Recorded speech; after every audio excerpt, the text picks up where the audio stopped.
Please अरू सबैजना stage खाली गरिदिनु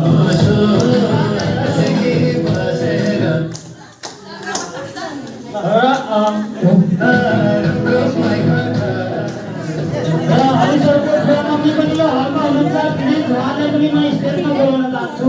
हरिसरको बुवा मम्मी पनि यो हलमा हुनुहुन्छ। प्लिज सम्म ल्याउनको लागि मद्दत गरिदिनु होला। ताली बजाइदिनु होला उहाँको लागि।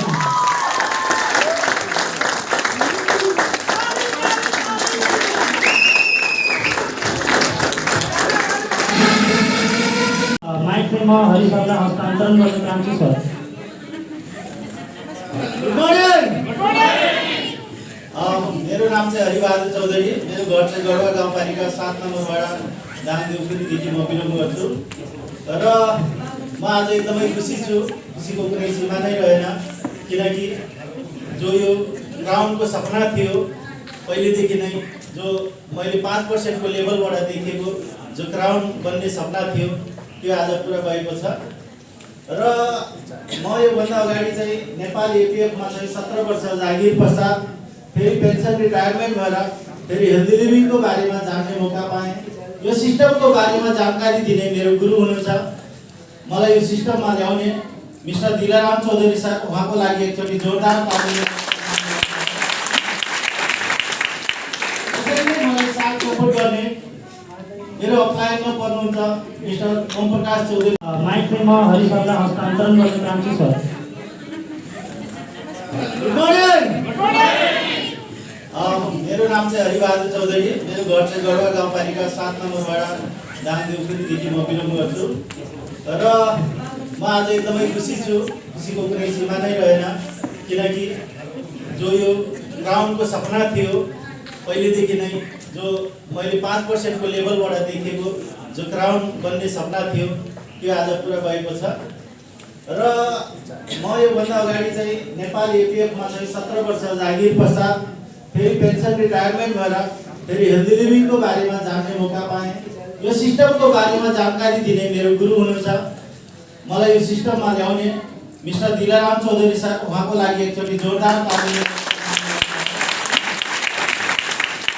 त्यसैले मलाई साथ सपोर्ट गर्ने मेरो अप्लाइनमा पर्नुहुन्छ मिस्टर ओम प्रकाश चौधरी।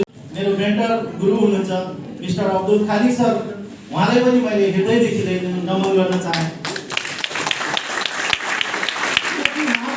सपोर्टको कारणले गर्दाखेरि उहाँप्रतिको विश्वास मैले कहिले पनि छोडेन।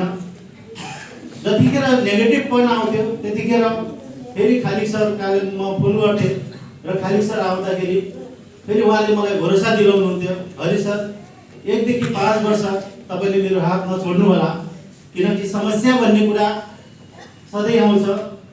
समस्या बिना सफलता सम्भव छैन, किनकि जहाँ च्यालेन्ज छ त्यहाँ त्यो त सफलता। यदि च्यालेन्जलाई हामीले फेस गर्यो भने हामी सफल हुन सक्दैनौँ। त्यो कारणले मैले समस्यालाई कहिले पनि फेस गरिनँ या मैले फोकस गरिनँ। सिर्फ वानली मैले आफ्नो जो क्राउन बन्ने सपना, जो यहाँबाट लाखौँको इन्कम कमाउने सपना, सिर्फ त्यसलाई नै मात्रै फोकस गरेँ र मैले एक्सनलाई लगातार निरन्तरता दिएँ। किनकि जुन दिनदेखि मैले यो सिस्टमलाई मैले भरोसा गरेँ, विश्वास गरेँ, त्यो दिनदेखि मलाई यता भन्दाखेरि मैले कहिले पनि पछाडि फर्केर हेरेन। किन भन्दाखेरि समस्या आउँछ मलाई थाहा छ, किनकि ठुलो सफलताको लागि, ठुलो समस्याको लागि, च्यालेन्ज गर्नको लागि पनि तपाईँ हामी रेडी हुनुपर्छ।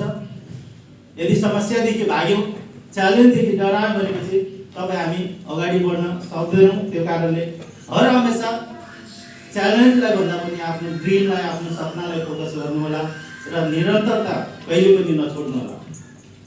अगाडि बढाउनले मद्दत गर्छ। 3 महिना गर्ने, फेरि 4 महिना ब्रेक गर्ने, फेरि 3 महिना एक्सन गर्ने, फेरि 4 महिना ब्रेक गर्ने, यो सिस्टमले गर्दाखेरि तपाईहरुले कहिले पनि अगाडि बढाउँदैन। त्यो कारणले चाहे गर्मी होस्, चाहे जाडो होस्, चाहे चिसो होस्, केही फरक पर्दैन। वानली तपाईको हाम्रो ड्रिम, तपाईको हाम्रो गोल यदि ठुलो छ भनेपछि समस्या अटोमेटिक सानो भइहाल्छ। त्यो कारणले मैले यही कामलाई निरन्तरता दिएँ र कुनै पनि मिटिङ, ट्रेनिङ यदि मेरो अप्लाइले मलाई भन्नुभयो या मैले कहीँबाट थाहा पाएँ भनेपछि, मेरो कामले सुन्यो भनेपछि मैले सिर्फ यो कम्पनीको सिस्टम, मिटिङ, ट्रेनिङ हरेक कुरालाई चाहिँ कहिले पनि मिस गरेन, बहाना बनाएन। आज तपाईँ हामीले पनि धेरै साथीहरूलाई इन्भाइट गरे होला। कसैको यही बेला के हुन्छ, मलाई त ज्वरो आयो, कसैको पेट दुख्यो, कसैको भैँसी बिरामी भयो, कसैको के दुनियाँ बहाना के हुन्छ, यही बेला सेमिनारको बेला हुन्छ। तर त्यो बहाना मैले कहिले पनि गरिनँ। सिर्फ वानली फोकस, मिटिङ, ट्रेनिङ, यो माहौललाई मैले छोडेन।